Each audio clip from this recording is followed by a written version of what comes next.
The American People Really Hate Data Centers by Zvi Maushowitz, August 24, 2026.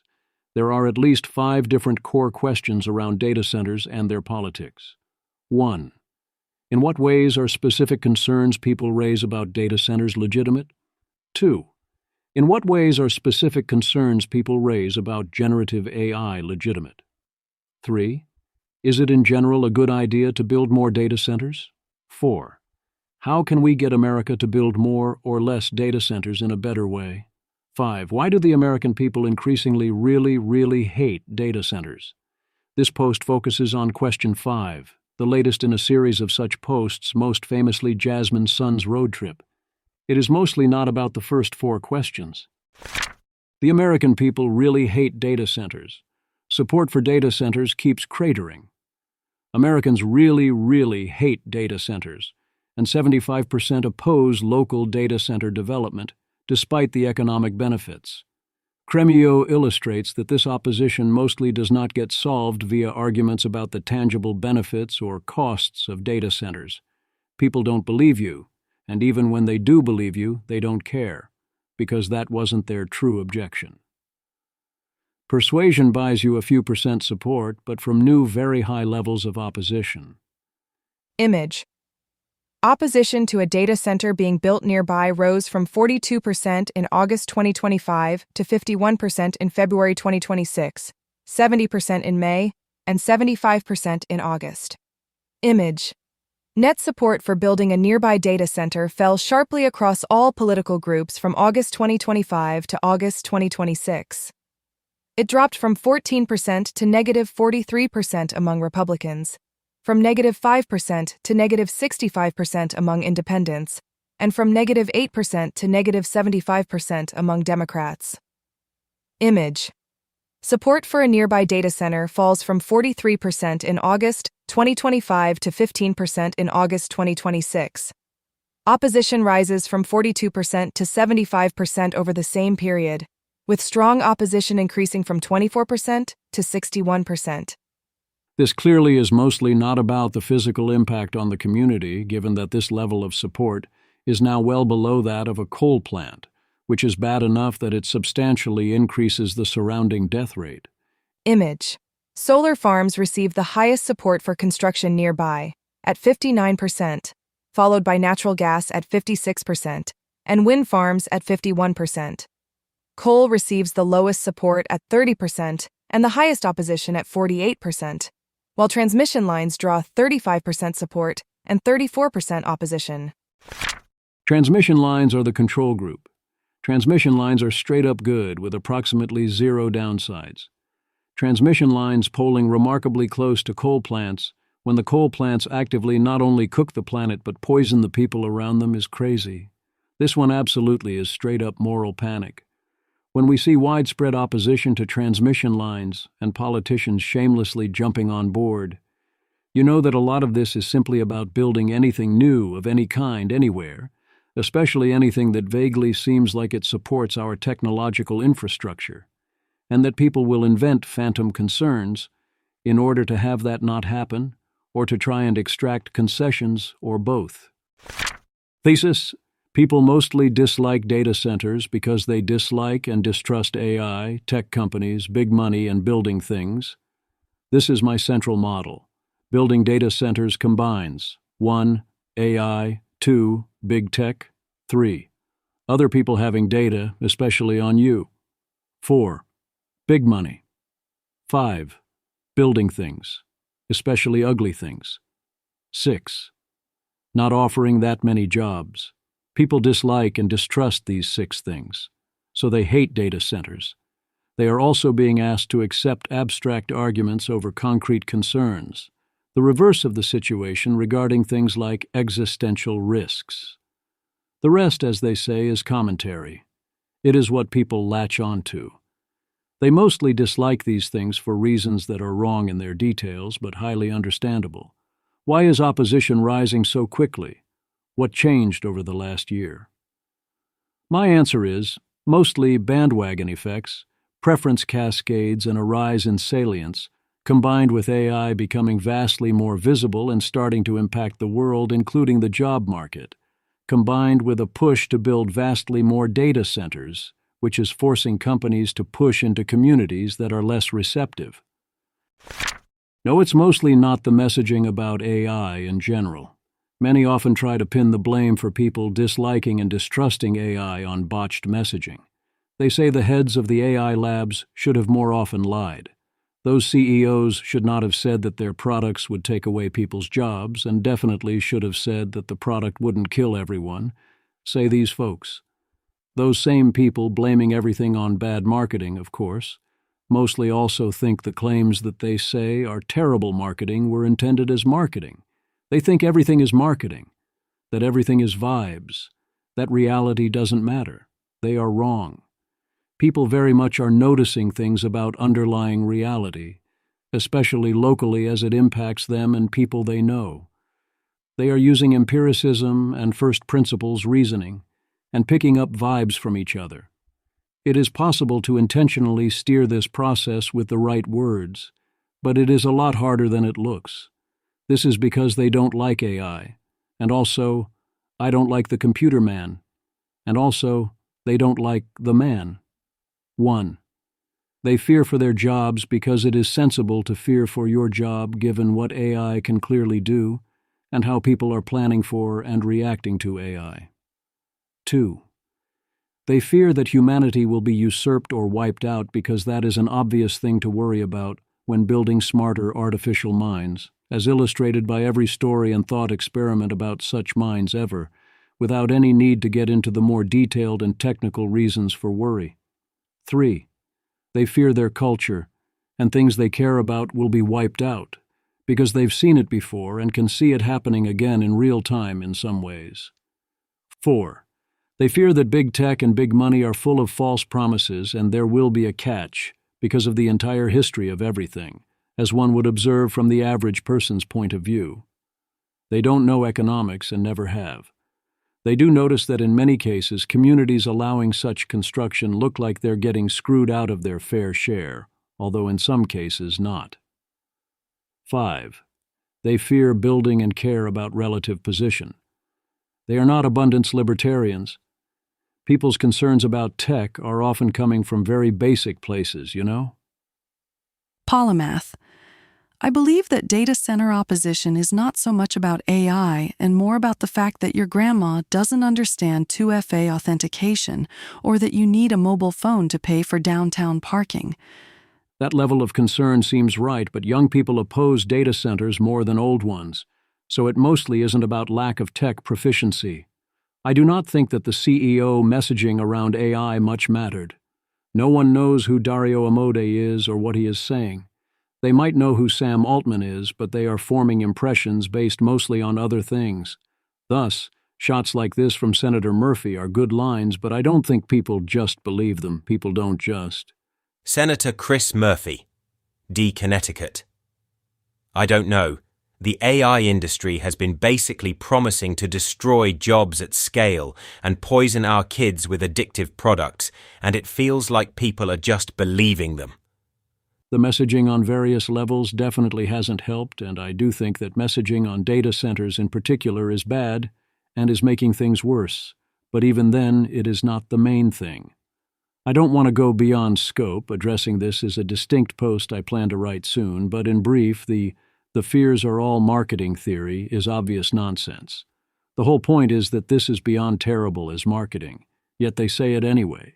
So even if you, highly reasonably, do not trust these labs or CEOs at all, the reason they say these things is that they believe them, and in these instances they are trying to be helpful.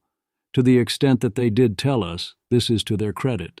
Whereas to the extent they stopped and lied due to marketing concerns, and especially to the extent they give false reassurances, that is to their discredit. Yet people keep trying to frame this as about the message rather than the facts. Daniel. The anti-data center movement is literally the most rational response imaginable to an industry whose leaders have publicly said the best-case scenario for their product is to get everyone fired. If you can't see this, then your brain is in late-stage tech rot. Michael Drugan. The best-case scenario is everyone gets fired because automation creates such abundance that we can all live in luxury and no one will have to work. That is an extremely good best-case scenario. Daniel, say that to a group of people with a keen sense of societal power dynamics and a knowledge that their labor is the only card they hold in this world. Polymath. Yes, yes. Getting fired creates abundance. Tell that to the 170,000 tech workers who were fired this year due to AI. They are all just swimming in abundance. Drugan here is being even more terrible than usual in terms of how he pitches this, but the pitch is not the problem. No, this mostly isn't an op. Logic like this is not good in general or here in particular. Paul Graham. If the Chinese government were sufficiently organized, they'd be funding opposition to data centers in the US. But the Chinese government is very organized, so they presumably already are. The Chinese government makes active dumb mistakes all the time, the same as every other government and large group and also individual, no matter how well organized. That's to say nothing of the vast errors of omission. The argument that your rivals or enemies are taking advantage of their best opportunities, or must be taking advantage of all the good opportunities you happen to notice, is basically never correct outside of compact literal games. The world is not a rational fic where suddenly one person starts acting optimally. That's a special brand of fiction for a reason. It changes everything, and even then it's like one dude. I also would not, if I was China, be funding the movement against data centers because the money isn't needed, and the downside of being seen doing this is too high. No, this isn't luxury belief or moral panic. I absolutely believe that luxury beliefs and moral panics are common, but centrally, that isn't what is going on here. Sam Lyman, ban data centers, is the defund the police of the current moral panic. It's a luxury belief policy idea that, if actually implemented, would have disastrous downstream consequences for the country. Love them or hate them, the entire global economy runs on these bad boys. Gary Tan. Hate to say it, but the luxury belief industrial complex is alive and well. Eric Telford, I posted this about water use concerns being fake, and many people are telling me I don't use AI and I don't want it. Like they don't realize that unless they divorce themselves from participation in the economy, their daily lives are supported by AI in countless ways. People understand that data centers power AI. That is why they are against it. They understand that AI is good for the economy. They don't care about an abstract economy. They care about their experiences locally, and they fear for their futures. A luxury belief is when you are willfully blind to the downsides, but use those beliefs as signaling and to seek positional goods. I don't think either half is true here. A moral panic is when people have an unjustified and disproportionate fixation on the dangers of something, especially something that doesn't exist or is extremely rare, that one would look back upon as rather silly. Water use by data centers, in particular, is a classic moral panic, but that's a symptom, the same way that an endless stream of sexual or religious moral panics are a symptom, including today's such panics. Do these people understand the full economic, strategic, or service implications if everyone were to ban data centers? No, but they're not being willfully blind to it, and often would be fine with it on reflection. A lot of people really do want to stop AI. Dan, the people in the Capitol have a poor mental model of the anti-AI crowd. You are reading them at the wrong level. They know the actually correct target, and they're going to burn it down.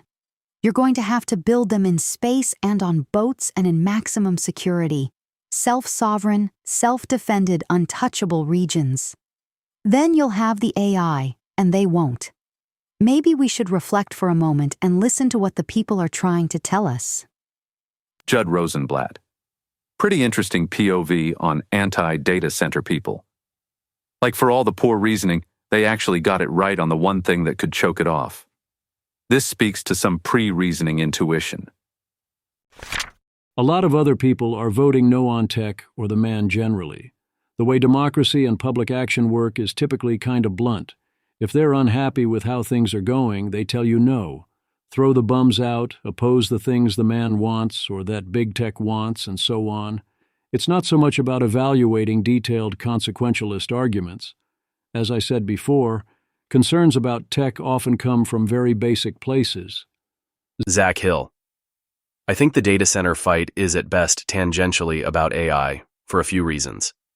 First of all, that same Gallup report I just cited about how 70% of Americans oppose data center buildouts suggests at maximum 41% of that opposition is driven by AI-related concerns, with only 14% pertaining directly to negative views about AI itself.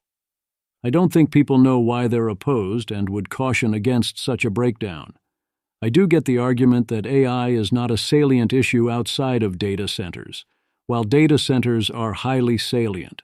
I think that is because the data center is a physical thing you can hope to act against or do something about, which makes it salient, and this is largely fueled by people being against AI. Plus, that combines with the other aspects.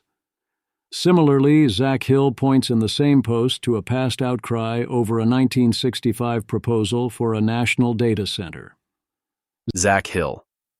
The privacy scholar Arthur R. Miller supplied the line that explains the last 60 years of this unease better than anything published in the last 60 days. The national data center proposals were, he observed, a lightning rod for the vague feelings of discontent generated by the computer revolution. Right. Computers themselves never directly faced that kind of lightning rod or fury, whereas a central collection with an ominous name as the embodiment of the thing that was otherwise low salience. People suddenly felt like they had the right to say no. This extended to other sources of data elsewhere.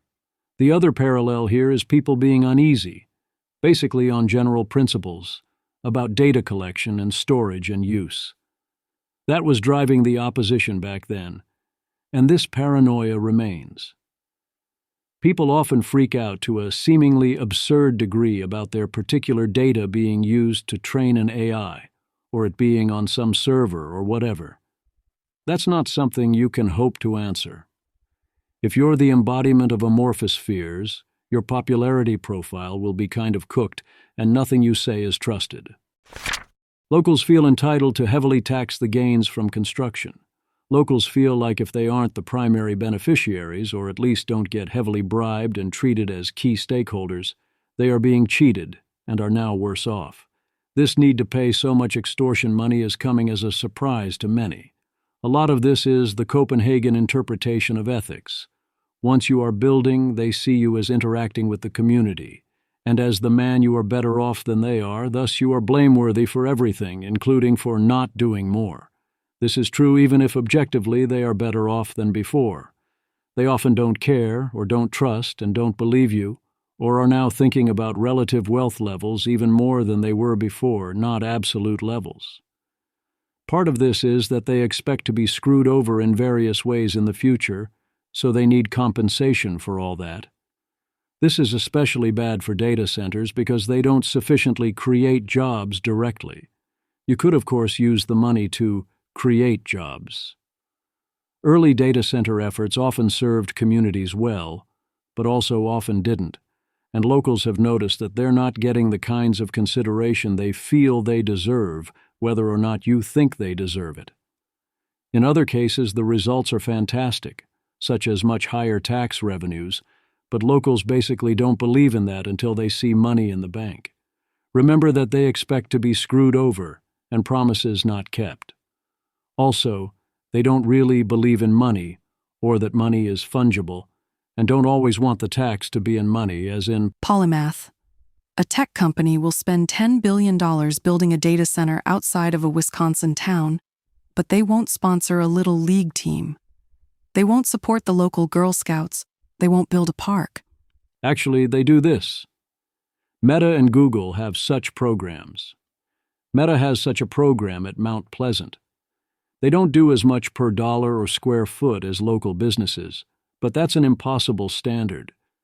This is the kind of thing people say when they'd already decided you were the outgroup, the kind of thing you say to someone you're rejecting for entirely unrelated reasons. There is always some local detail you did not do. If you sponsor a team, they say you weren't in the parade.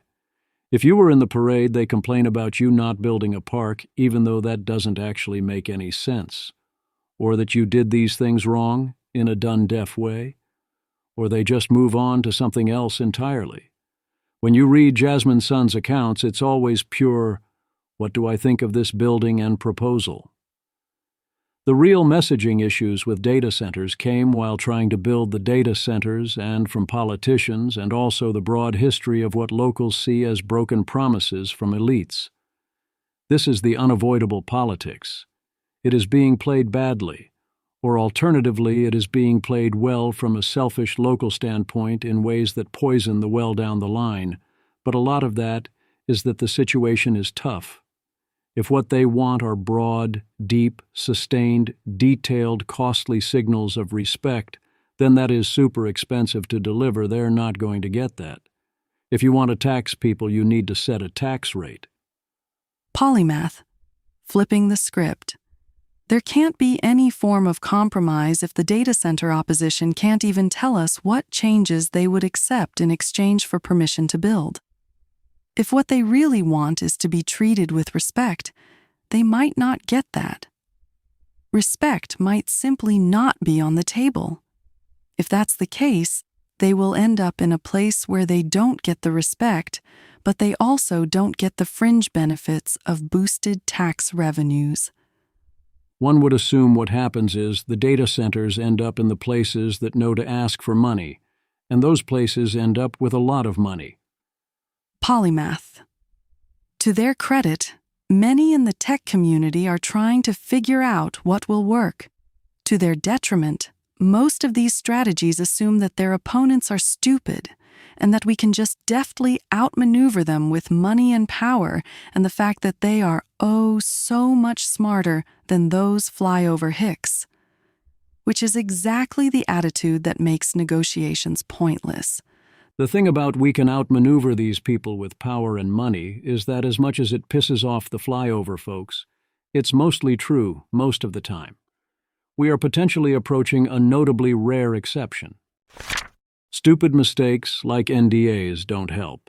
Other times it is unforced errors like making government officials sign NDAs, which makes people think there is corruption involved. But also, there is a tendency to blame the thing people latch on to get mad about as having been stupid, when the real cause is the suspicion that makes them latch on to every little suspicious thing. The NDA is only a problem because you lost trust. People don't like building or building new tech. We have a huge yimbwai problem even for things like houses. Matthew Iglesias. It's unsurprising that people have turned against data centers in a world where it's illegal to build mid-rise apartments, or in many cases even just single-family homes on small lots, on the most in-demand parcels of land. We also have a history of people opposing moonshot projects, and yes, I do also mean that literally. We can forget that the Apollo project was not popular at the time. What I don't think this has that much to do with, yet as much as it pains me, are the existential risks. I do think it is a contributing factor, but not as big as it should be. Cassie Pritchard. Even the people who are building AI, who hope to build AGI/ASI/RSI, keep saying, yeah, there's a 5 to 40% chance it kills everyone. That's not the same proposition as the Apollo project. People are entirely rational to want democratic input / a slowdown / a pause / a ban. It's not only Apollo where people saw it as a waste of money, Whitey on the moon and all that. This also happened to excellent pitches. Seth Byrne. Light at night was a pretty good sales pitch. An algorithm will put you out of a job and might end all life on Earth. Might need a little work. Nicole Ruiz. In 1937, the federal government ran poster campaigns to convince rural Americans electricity was a good idea. People were protesting the towers. Matthew Jordan and I talked about what those fights say about the data center backlash. Electrification is about as obviously good as it gets. Whereas today, locals often oppose even things like wind farms, even if the national theoretical numbers there look solid, don't want to be bribed to accept them or other projects, and are much easier to get to oppose things via argument than convinced to support them. In terms of tech impacts, think more about how people see the internet. despite it being essentially the greatest thing ever. Cassie Pritchard. The internet comparison is also apt, but in the way of justifying hesitancy. The build-out of internet infrastructure and big tech happened largely without democratic input or oversight. It remains a very under-regulated sector, and it has led to both a myriad of negative social externalities that people perceive every day: colonization of attention, social isolation, erosion of privacy, polarization/loss of social cohesion, etc., and a massive concentration of wealth/power in very few firms with relatively few employees. It's entirely reasonable that the industry which transformed the world rapidly and which people have ambivalent feelings about, without popular input, is now prompting people to think, hey, maybe let's not give them a blank check again to build the replace every human machine. I do think the replace every human machine aspect is doing a lot of work, but more in the I do mean the impact on jobs sense. What about the real physical concerns? There are real concerns about electricity, aesthetics, noise, and property values, and mostly not real, but concrete physical concerns about other things like water. The water claims in particular are notoriously resistant to pointing out they are false. A lot of the real concerns are factually misplaced, or much smaller deals than people act like they are. They have arisen and been emphasized because of the bad vibes and track records. When you read how people talk about them, the concerns do not typically make logical sense. People want to oppose, they assume there is a catch, so they latch onto reasons. Whether real or not, whether motivated or not, those should be directly addressed. In some cases, addressing them means pointing out that the concern is not real. In other cases, a real fix is needed. Electricity prices will need to be locked in. Aesthetics and noise are skill issues. Property values may need to be made whole whether or not that seems justified, perhaps via put options, and so on. Not that any of these things is going to much matter. Jasmine Sun. My conversations make me wonder if the technical content of data center deals is mostly beside the point. Closed-loop cooling systems? I don't believe them. Paying millions in taxes? I don't believe them. Creating 1,000 jobs? I don't believe them. I hear a reflexive skepticism of every claim. I won't go into the details more here, as that too would be a distinct post. Find a place to center your data. This post was meant to be descriptive. I don't have a great solution to propose. I am very much in the more data centers in America would be good camp. Because chips are highly economically valuable, the physical concerns are highly solvable when they're not outright fake. And if we don't put the chips here, then someone will have to put them somewhere else. That would be worse. To the extent this opposition is successfully forcing chips overseas, it is very bad. One can route around the places that say no, but only up to a point. Lack of domestic placement has been used to justify putting massive numbers of chips in places like the UAE and KSA. That is way worse. It is not hard to imagine a world in which that bites us very hard, up to and including existentially. There are those I respect who are very worried about existential risk from AI, and see that dynamic differently, and think the anti-data center movement is a good thing and want to support it. I get why, but I believe that they are wrong even on their own terms, because I think the dynamics of shutting down construction within America would shift construction elsewhere rather than reducing it overall. Solving these issues will not be easy. It is a lot easier to not lose trust and not trigger such a panic in the first place than it is to repair the damage once it happens. The politics could easily turn into a runaway train here. But there are also a lot of marginal ways to make progress on the logistics or the politics, a lot of which are low-hanging fruit. We shall see.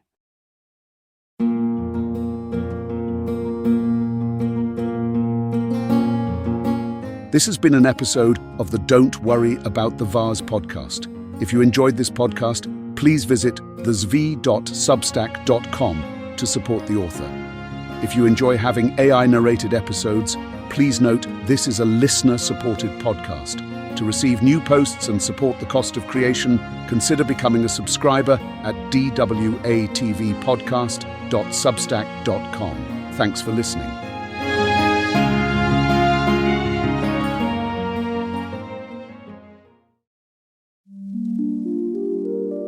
This has been an Ask Who Casts audio conversion.